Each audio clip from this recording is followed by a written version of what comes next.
السلام علیکم۔ عظیم نامہ سے عظیم الرحمن صدیقی عرض کر رہا ہوں۔ یہ ہمارے گھر کے قریب یہ پارک ہے، اور اس پارک میں نے کچنار کے 5 پودے لگائے تھے۔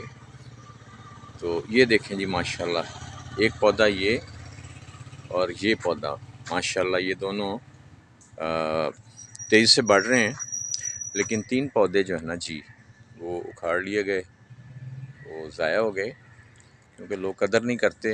بہرحال یہ اللہ کے فضل و کرم سے یہ 2 پودے جو ہیں نا جی کچنار کے، یہ دیکھیں جی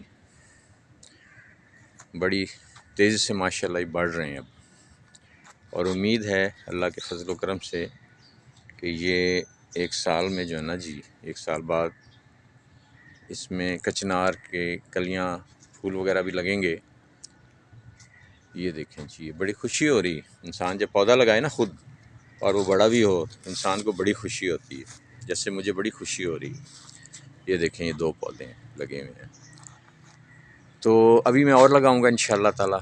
ہمیں بھی چاہیے کہ ہم جو ہے نا جی سستی نہ کریں، پودے حاصل کریں نرسری سے یا کہیں سے بھی، اور پھر ان پودوں کو جو ہے نا جی لگائیں۔ اس طرح یہ دیکھیں درخت کتنے خوبصورت لگتے ہیں، اور اپنا ہم حصہ ڈالیں۔ اگر ہر بندہ بھی 1 ماہ میں 1 درخت بھی لگا دے اور اس کی دیکھ بھال کرے، تو آپ اندازہ لگائیں آپ 12 درخت ہر بندہ لگا سکتا ہے سال میں۔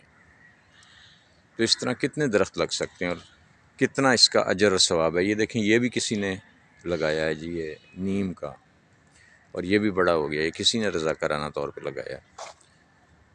تو اللہ تعالی ہمیں توفیق دے کہ ہم زیادہ سے زیادہ درخت لگائیں اور کاٹیں کم،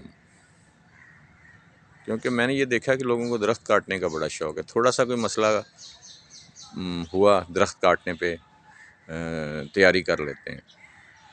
درخت کاٹیں نہ، درخت لگائیں، تاکہ پاکستان خوشحال اور سرسبز و شاداب ہو جائے۔ عظیم نامہ سے عظیم الرحمن صدیقی۔